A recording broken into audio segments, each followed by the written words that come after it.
Growing up, my mother was very sick. She had 2 kidney transplants, and upon those kidney transplants too, she got into a really bad accident, and that caused her to have some brain damage.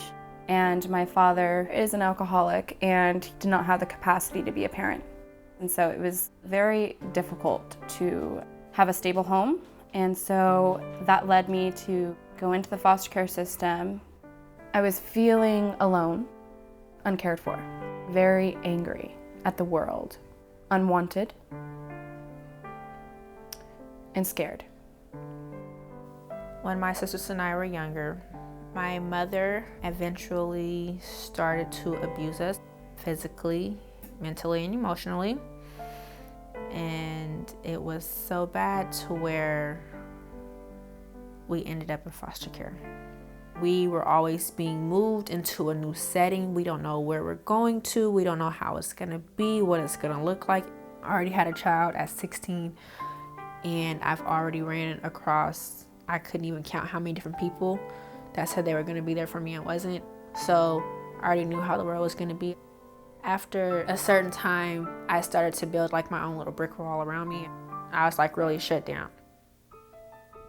CASA is a very unique program that provides one-on-one advocacy for youth in our foster care and juvenile court system.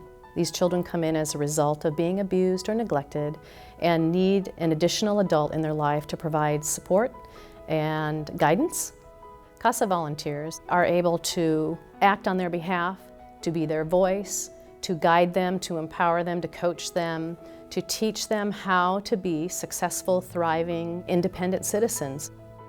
What I like about having a CASA is the fact that I know no matter what, my CASA Sarah is always there for me, for my best interest. Just having my CASA there, showing up for me when she said she was going to show up, meant the world to me. And that nowadays is really hard to find, that one solid person that you know will fight and advocate for you to the end of this earth. And I know that my CASA will do that for me. There's a lot of children who are depressed, a lot. And that one CASA is the person that will probably save that kid's life. My CASA was by far the only person who ever said, I'm gonna be here for you, and then she was actually there for me. Everything she said she was gonna do, she actually did, and beyond. She helped me become a parent, as well as a better woman. She let me see that the life that I lived made me stronger, and she showed me how to use that disadvantage as an advantage as an adult. So it feels great to have someone like that in your life.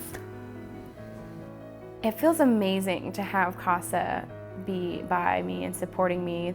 They have given me my ambition back, that willingness to achieve and succeed and not let the failures define who I am.